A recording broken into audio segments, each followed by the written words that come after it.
वसुधा का पति किशोर बहुत ज्यादा शराब पीता था। वो सारा दिन शराब के नशे में ही रहता था और कुछ काम करके पैसे कमाने का ख्याल तो कभी उसके मन में आता ही नहीं था। दूसरी तरफ वसुधा चाहकर भी खुद घर से बाहर काम के लिए नहीं जा सकती थी, क्योंकि अपनी बच्चियों को वो किसी के भरोसे नहीं छोड़ सकती थी। लेकिन बच्चियों का पेट भरने के लिए उसे कुछ तो करना ही था। इसके लिए वसुधा ने अपने घर के बाहर ही एक मूंगफली का ठेला लगाना शुरू कर दिया। मूंगफली, गर्मा गर्म मूंगफली ले लो, करारी मूंगफली। चल जल्दी से मूंगफली लेकर आ। आज मेरे दोस्त ने वैरायटी दी है, वो भी आने वाला है। दोनों साथ बैठ कर पियेंगे हम। कुछ तो शर्म करो, घर में 3-3 बच्चियां हैं और तुम शराब पियोगे उनके सामने। और एक बात सुन लो साफ साफ, ये मूंगफलियां बेचने के लिए है, ना कि शराब के साथ तुम्हारे चखने के लिए। अच्छा, तो मुझसे जबान लड़ाती है तू? रुक, अभी बिकवाता हूँ तेरी मूंगफलियाँ, रुक। किशोर वसुधा का मूंगफली का ठेला पलट देता है, जिससे सारी मूंगफलियां जमीन पर गिर जाती हैं और ज्यादातर पास की नालियों में गिर जाती हैं। अब वो बेचने लायक बिल्कुल भी नहीं थे। ले, अब बेच। और सुन मेरी बात, तू और तेरी वो मनहूस बेटियां सबके सब निकलो मेरे घर से। तुम लोगों की कोई जरूरत नहीं है मेरे घर में। एक बेटा मांगा था, वो तो तू दे नहीं पाई। इन 3 मनहूसों को मर दिया मेरे सिर पर। सिर पर मर दिया? जरा ये बताओ, कौन सी जिम्मेदारी पूरी की है तुमने आज तक इनके पिता होने की? सारा दिन सिवाय शराब पीने के करते क्या हो तुम? मेरी बच्चियां भूखी प्यासी मेरी मदद करती हैं और तुम्हें तो हमारी मेहनत की भी कदर नहीं है। तुम भी अच्छे से सुन लो मेरी बात, तुम्हें जो करना है कर लो। मैं और मेरी बच्चियां इस घर को छोड़कर कहीं नहीं जाएंगी, क्योंकि इस घर को हम अपनी मेहनत से चलाते हैं, तुम नहीं। तेरी इतनी हिम्मत है, मुझसे जबान लड़ाएगी तू? आज तुझे जिंदा नहीं छोड़ूंगा। किशोर वसुधा के बाल पकड़कर उसे घर के अंदर ले जाता है और फिर उसे बुरी तरह पीटने लगता है। तीनों बच्चियां ये सब देखकर सहम गई थी। सबसे बड़ी बेटी छाया ने किसी तरह हिम्मत करके अपने पिता को रोकने की कोशिश की। नहीं बाबा, मत मारो माँ को, ऐसा मत करो, छोड़ दो उन्हें। किशोर गुस्से में छाया को भी धक्का दे देता है, जिस वजह से छाया को सिर पर गहरी चोट लग जाती है। लेकिन फिर भी किशोर पर कोई फर्क नहीं पड़ा। उसका दोस्त बाहर आ चुका था और किशोर अपनी शराब की बोतल लेकर उसके साथ घर से बाहर जाने लगा। अरे आ गया दोस्त, चल यार बाहर ही चलकर पीते हैं। इन मनहूसों ने तो सारा मूड ही खराब कर दिया यार। अरे कहाँ जा रहे हो? छाया को कितनी चोट लगी है, मेरे साथ चलो, इसे डॉक्टर के पास लेकर जाना होगा। वसुधा की बात को अनसुना कर किशोर वहाँ से चला जाता है। छाया जमीन पर बेहोश पड़ी थी और दोनों छोटी बच्चियां विभा और दीक्षा बुरी तरह से रो रही थी। किशोर के मारने की वजह से वसुधा खुद उठकर खड़ी नहीं हो पा रही थी, लेकिन फिर भी उसने हिम्मत की और दोनों बच्चियों को प्यार से समझाकर घर में रहने को कहा। इसके बाद वो छाया को लेकर अस्पताल पहुंची, जहाँ डॉक्टर कामिनी ने छाया का इलाज किया और कुछ ही देर में छाया को होश आ गया।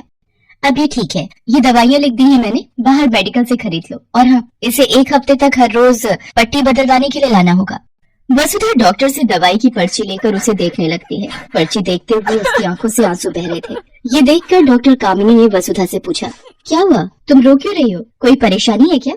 मैडम जी, मैं बहुत गरीब हूँ, 3 छोटी बच्चियां हैं मेरी, और मेरा पति सारा दिन शराब पी के पड़ा रहता है। मेरी बच्ची की इस हालत का जिम्मेदार भी वही है। मेरे पास बिल्कुल पैसे नहीं है, समझ नहीं आ रहा कि अपनी बच्ची के लिए ये दवाइयाँ कैसे खरीदूंगी। ये कहकर वसुधा जोर जोर से रोने लगती है। डॉक्टर कामिनी को वसुधा पर दया आ जाती है। वो अपने पास से वसुधा को सारी दवाइयाँ दे देती हैं, वो भी मुफ्त में। मैडम जी, आप नहीं जानती आपने मेरी कितनी बड़ी मदद की है, मैं आपका ये एहसान कैसे चुकाऊंगी। इतना मत सोचो। अच्छा ये बताओ, तुम्हारे घर का खर्चा कैसे चलता है? अपनी बच्चियों को स्कूल भेजती हो कि नहीं? कहाँ से मैडम जी, पेट भर खिला भी नहीं पाती तो स्कूल कहाँ से भेजूंगी? आपको बताया तो था, मेरा पति कोई काम नहीं करता, उल्टा मेरी कमाई भी शराब पर उड़ा देता है। अच्छा, और तुम क्या काम करती हो वैसे? मूंगफली का ठेला लगाती हूँ, लेकिन आज तो वो भी उस करम जले ने सड़क पर पलट दिया। कल बेचने के लिए कुछ भी नहीं है मेरे पास, पता नहीं क्या होगा। तुम चाहो तो यहाँ काम कर सकती हो, मुझे मेरे अस्पताल में सफाई के काम के लिए किसी की जरूरत है। क्या आप सच कह रही हैं मैडम जी? ये तो बहुत ही अच्छा हो जाएगा। हाँ, लेकिन सबसे अच्छा तब होगा जब तुम अपनी बच्चियों को पढ़ने के लिए स्कूल भेजोगे। देखो, तुम्हारे जो हालात हैं वो तुम्हारी बेटियों को ना देखने पड़े, इसके लिए तुम्हें उन्हें पढ़ाना होगा। सिर्फ पढ़ लिख कर ही वो अपना भविष्य संवार सकती हैं। मैं इसमें भी तुम्हारी मदद कर सकती हूँ। यहाँ पास में एक सरकारी स्कूल है, एक बार छाया ठीक हो जाए फिर मैं तुम्हारी तीनों बच्चियों का एडमिशन वहाँ करवा दूंगी, और स्कूल की फीस की चिंता तुम मत करना, वो सब मैं देख लूंगी। डॉक्टर कामिनी जैसे उसके लिए भगवान बनकर आई थी। अगले ही दिन से वसुधा कामिनी के अस्पताल में साफ सफाई का काम करने लगी, जिसके लिए अब उसे अच्छी तनख्वाह मिलने लगी थी। जल्दी वसुधा की तीनों बच्चियां स्कूल भी जाने लगी, लेकिन ये सब वसुधा के पति किशोर को पसंद नहीं आ रहा था। ये लड़कियां कहाँ जा रही हैं? कहाँ भेज रही है तू इन्हें? स्कूल जा रही हैं। अच्छा, इन्हें स्कूल भेजने के लिए तेरे पास पैसे हैं, और कल जब मैंने मांगे तो एक ढीला नहीं निकला तेरे पास से। तुम्हें देने के लिए मेरे पास एक फूटी कौड़ी भी नहीं है, समझे? देखो, वो तो डॉक्टर मैडम की मेहरबानी है जो मेरी बच्चियां पढ़ लिख पा रही हैं, वरना जैसे मेरे भाग फूटे तुम्हारे साथ बंद के, वैसे इनके भी फूटते। तुझे क्या लगता है पढ़ लिख के क्या कलेक्टर बन जाएंगे? हैं? चुपचाप इन्हें घर में बैठा और घर के काम काज सिखा इन्हें। नहीं, मेरी जिंदगी तो नरक बन ही गई है, अपनी बच्चियों के साथ ऐसा नहीं होने दूंगी मैं। अच्छा, लगता है उस दिन की मार भूल गई है तू, हैं? नहीं, मैं कुछ नहीं भूली, और अब से तुम एक बात मत भूलना, अगर मुझे या मेरी बच्चियों को हाथ भी लगाए ना तो सीधे पुलिस के पास जाऊंगी मैं। अब तक बहुत बर्दाश्त कर लिया है तुम्हें, अब और नहीं करूंगी। तो क्या कर रही है मेरे घर में? निकल यहाँ से बाहर। ठीक है, अब यही सही। किशोर को लगा था कि हर बार की तरह इस बार भी वसुधा उसकी बात का उल्टा जवाब देगी, लेकिन इस बार ऐसा नहीं हुआ। असल में अब वसुधा भी किशोर से छुटकारा चाहती थी, क्योंकि उसे डॉक्टर कामिनी के रूप में एक उम्मीद जो मिल गई थी।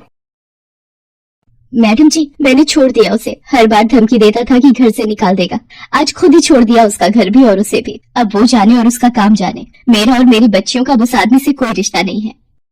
लेकिन वसुधा, अब तुम रहोगी कहाँ, और तुम्हारी बच्चियां, उन्हें कैसे संभालोगी? अब तक भी तो अकेले ही सब कुछ संभाल रही थी मैडम जी, मैंने यहाँ अस्पताल के पास में एक कमरा किराए पर ले लिया है, मेरा आना जाना भी आसान होगा और बच्चियों की भी चिंता नहीं रहेगी। वसुधा की बात सुनकर डॉक्टर कामिनी मुस्कुराने लगती हैं और फिर दीवार पर लगी अपनी माँ की तस्वीर को देखने लगती हैं। तस्वीर देखते हुए उनकी आंखें नम हो जाती हैं। मैडम जी, क्या हुआ, आंख में कुछ चला गया क्या? नहीं, आज इतने सालों बाद अपनी माँ को देख लिया। लेकिन मैडम जी, आप तो उन्हें इस तस्वीर में हर रोज देखती हैं, मैंने देखा है, हर रोज आप उनकी तस्वीर के सामने हाथ जोड़ती हैं, उसके बाद ही आपका दिन शुरू होता है। नहीं, तस्वीर में नहीं, आज तुम में देख लिया मैंने उन्हें। वसुधा, आज जो तुमने अपनी बच्चियों के लिए किया है, कई साल पहले ठीक वैसा ही मेरी माँ ने मेरे लिए किया था। मैं जानती हूँ ये फैसला तुम्हारे लिए कितना मुश्किल रहा होगा। हाँ मैडम जी, मुश्किल तो था, लेकिन सच कहूँ तो आपसे ही हिम्मत मिली है मुझे। वैसे मैडम जी, आप तो इतनी बड़ी डॉक्टर हैं, तो ये सब जो आप बता रही हैं वो कैसे, मतलब? तुम्हारी और मेरी माँ की कहानी बिल्कुल एक जैसी है वसुधा। आज मैं और मेरी दोनों छोटी बहनें जो कुछ भी हैं, मेरी माँ की वजह से ही हैं। ये देखो, ये मेरी छोटी बहन शालिनी है, आज ये कंप्यूटर इंजीनियर है, और ये सबसे छोटी बहन मालिनी, ये एक प्रोफेसर है। हम भी बहुत गरीब थे, हमारे पिता भी हमारे लिए सिर्फ मुश्किलें ही लेकर घर आते थे, लेकिन मेरी माँ ने अपनी मेहनत से हर मुश्किल को छोटा कर दिया और हमें आज इतना बड़ा बना दिया। मुझसे वादा करो वसुधा, तुम भी कभी अपने कदम पीछे नहीं हटाओगी, कभी अपनी बच्चियों का साथ नहीं छोड़ोगी, जैसे मेरी माँ ने हमारा नहीं छोड़ा। वसुधा ने डॉक्टर कामिनी की तरफ हाथ बढ़ाया और सिर हिलाकर हाँ कहा। उस वक्त भले ही उसकी आंखों में आंसू थे, लेकिन उसके इरादे अब पहले से भी ज्यादा मजबूत हो चुके थे।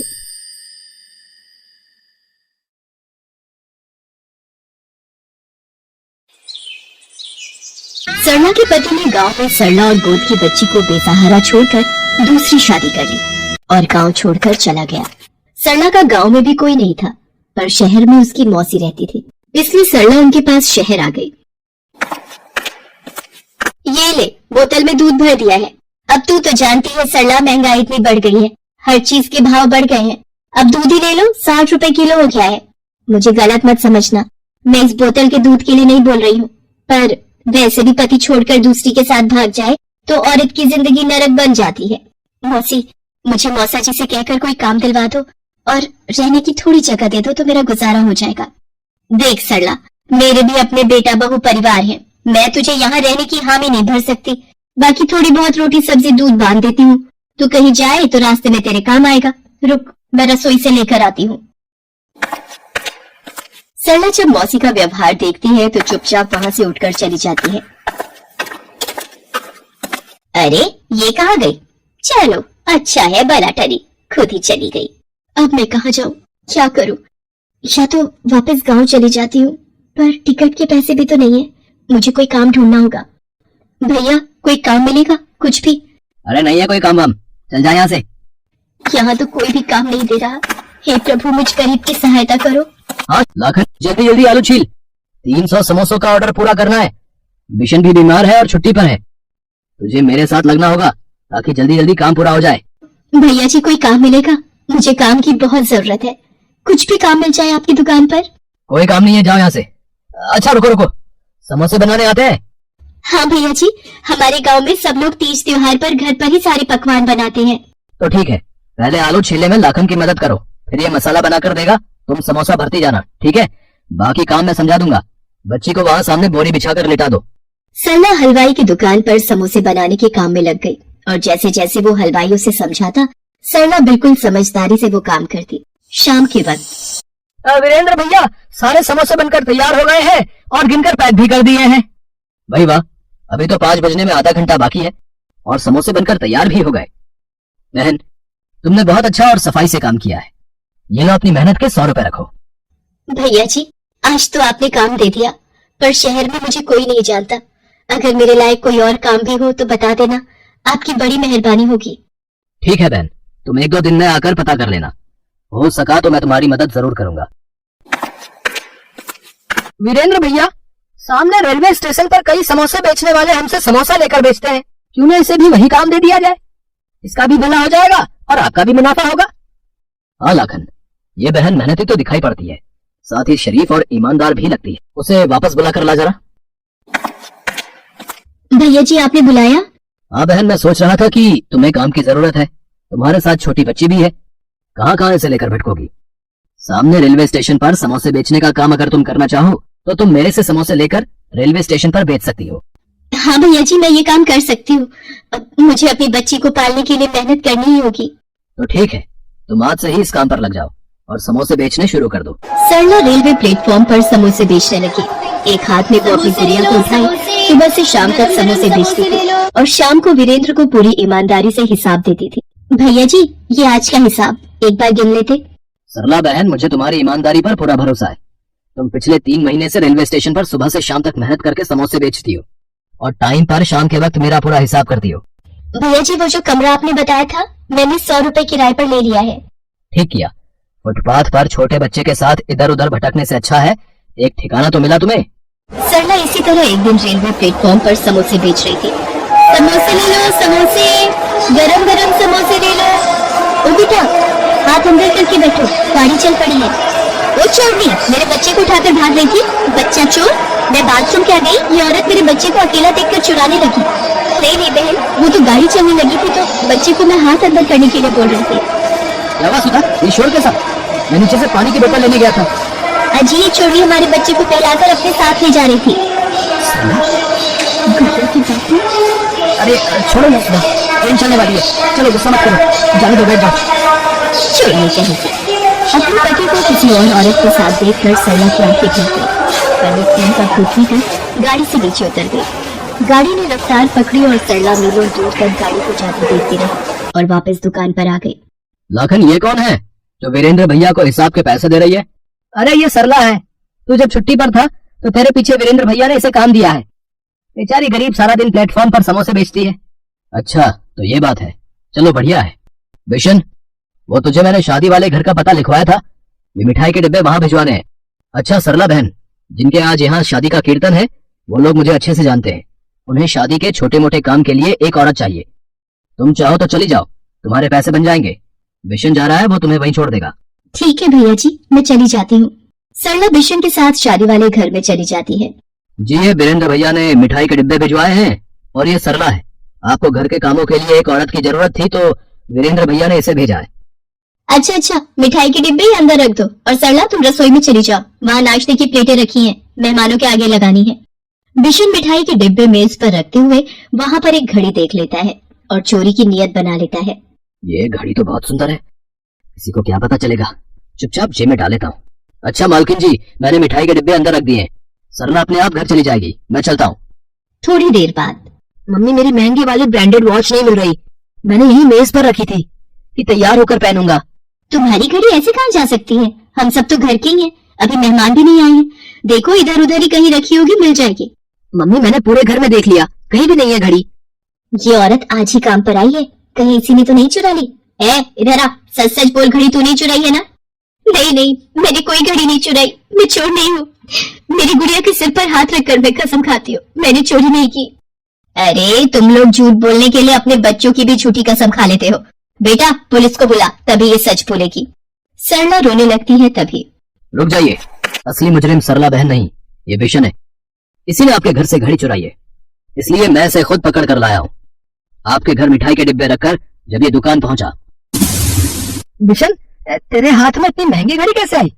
जब तू मिठाई के डिब्बे देना गया था तब तो तेरे हाथ में घड़ी नहीं थी। अरे तू क्यों इतनी जासूसी कर रहा है? अपने काम से काम रख। लाखन सही कह रहा है बिशन, ये घड़ी तुम्हारे पास कहाँ से आई? सच सच बताओ। कहाँ से आई मतलब? वीरेंद्र भैया मैं घड़ी खरीद भी तो सकता हूँ। लाखन इतनी महंगी घड़ी तुम इतनी आसानी से नहीं खरीद सकते। ये घड़ी कम से कम 50,000 रुपए की है। सीधी तरह बता दो कि तुमने ये घड़ी कहाँ से चुराई है, वरना मैं पुलिस को बुला लूंगा। और फिर बिशन ने सच बोल दिया और मैं इसे यहाँ ले आया। सरला बहन चोर नहीं है। मैं सरला बहन को पिछले कई महीनों से जानता हूँ। माफ करना बेटी, मेरे से गलती हो गई।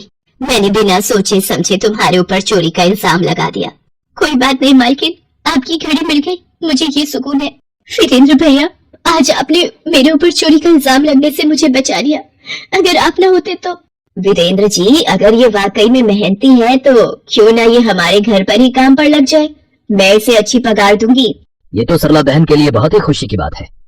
सरला बहन, तुम यहाँ काम करके अपनी गुड़िया की देखभाल और अच्छे से कर पाओगी। वीरेंद्र बिशन को पुलिस के हवाले कर देता है और सरला उसी घर में काम पर लग जाती है और अपनी बच्ची की देखभाल करते हुए दिन गुजारने लगती है। रात आधी से ज्यादा बीत चुकी थी। सारा शहर अंधेरे और सन्नाटे की आगोश में था। शहर का अनाथालय अंधेरे में डूबा हुआ था। वहाँ का चौकीदार भी नींद में ऊँघ रहा था। अनाथालय में एक साया धीरे धीरे बाहर के गेट की ओर बढ़ रहा था। गेट पर पहुंचकर वो साया गेट पर चढ़ गया और दूसरी तरफ कूद पड़ा। उसके कूदने की आवाज से चौकीदार हड़बड़ाकर उठा और चिल्लाया, कौन है? कौन है? उस साये ने कोई जवाब नहीं दिया और सड़क की तरफ दौड़ लगा दी। चौकीदार समझ गया कि अनाथालय का कोई लड़का भागने की कोशिश कर रहा है। वो जोर जोर से सीटी बजाने लगा। सीटी की आवाज से अनाथालय के दूसरे लोग भी जाग गए, मगर तब तक वो लड़का काफी दूर निकल चुका था। उस भागने वाले लड़के का नाम सचिन था। उसकी उम्र 12 साल थी। भागते भागते वो रेलवे स्टेशन पहुंच गया। वहाँ दिल्ली जाने वाली ट्रेन रुकी हुई थी। लड़का उसी ट्रेन में चढ़ गया। ट्रेन में सब लोग सोए हुए थे। केवल एक अधेड़ उम्र का आदमी जगा हुआ था। क्यों बे छोकरे, घर से भागा है क्या? नहीं, घर से नहीं, अनाथालय से भागा हूँ। क्यों? ऐसी क्या बात हो गई जो इतनी रात को भाग आया है? क्योंकि वो अनाथालय नहीं, कसाई खाना था। वहाँ दिन भर हमसे जानवरों की तरह काम करवाया जाता था। छोटी छोटी गलतियों पर बेंच से पीटा जाता था। कभी कभी तो दिन भर हमें खाना भी नहीं दिया जाता था और मार पड़ती थी सो अलग। ओह, तो अब क्या सोचा है? कहाँ जाएगा? क्या करेगा? जहाँ रास्ते ले जाए। इस तरह सचिन और वो आदमी बातें करते रहे और ट्रेन अपनी मंजिल की ओर बढ़ती गई। सुबह ट्रेन दिल्ली पहुंच गई। चल भाई, अपना स्टेशन तो आ गया, हम चलते हैं, तू अपना ख्याल रखना। इतना कहकर वो आदमी वहाँ से चला गया, मगर सचिन स्टेशन पर ही रुक गया। दिल्ली तो पहुंच गया, अब यहाँ क्या करूँ? तभी उसकी नजर कुछ और लड़कों पर पड़ी। उनकी उम्र भी सचिन जितनी ही थी। वो सब स्टेशन पर बिखरी प्लास्टिक की बोतलों को जमा कर रहे थे। मैं भी इन बोतलों को जमा करके बेचूंगा। उस दिन से सचिन स्टेशन पर ही रहने लगा। वो दिन भर खाली बोतलें जमा करता और शाम को उन्हें बेचकर वही स्टेशन पर ही सो जाता। एक रात स्टेशन लगभग खाली था। वहाँ इक्का दुक्का लोग ही थे। सचिन भी सोने की तैयारी कर रहा था। तभी उसे किसी बच्चे के रोने की आवाज सुनाई दी। सचिन उठा और इधर उधर देखने लगा। कुछ दूरी पर उसे एक 5 साल की लड़की बेंच पर बैठी रोती नजर आई। सचिन उठकर उसके पास गया। कौन हो तुम और तुम्हारे माँ बाप कहाँ हैं? बच्ची कुछ न बोली, सिर्फ रोती रही। रात भर सचिन ने उस बच्ची के माँ बाप को ढूंढा। उसने स्टेशन पर एक एक आदमी से पूछा, मगर उसके हाथ कुछ न लगा। यहाँ तक कि सुबह होने को आई। अंत में सचिन उस स्टेशन मास्टर के पास गया और उन्हें सारी बात बताई। अरे ऐसे बच्चे यहाँ कई बार मिले हैं। इन्हीं के माँ बाप इन्हें यहाँ छोड़ जाते हैं। कमबख्त बच्चे तो पैदा कर लेते हैं मगर पाल नहीं सकते, तो यहाँ छोड़कर चले जाते हैं और हमारी मुसीबत बढ़ाते हैं। मैं पुलिस को फोन कर देता हूँ, वही आकर इस बच्ची को अनाथालय में भर्ती करवा देगी। अनाथालय का नाम सुनते ही सचिन भीतर तक कांप गया। उसे अपने अनाथालय के दिन याद आ गए। अगर मैंने इस बच्ची को यहाँ छोड़ा तो ये लोग इसे अनाथालय में छोड़ आएंगे और वहाँ न जाने इस मासूम के साथ कैसा सलूक होगा। नहीं, मैं इस बच्ची को यहाँ नहीं छोड़ूंगा। इतना सोचकर सचिन उस बच्ची को लेकर चुपके से वहाँ से निकल गया। सुबह के 10 बज गए थे।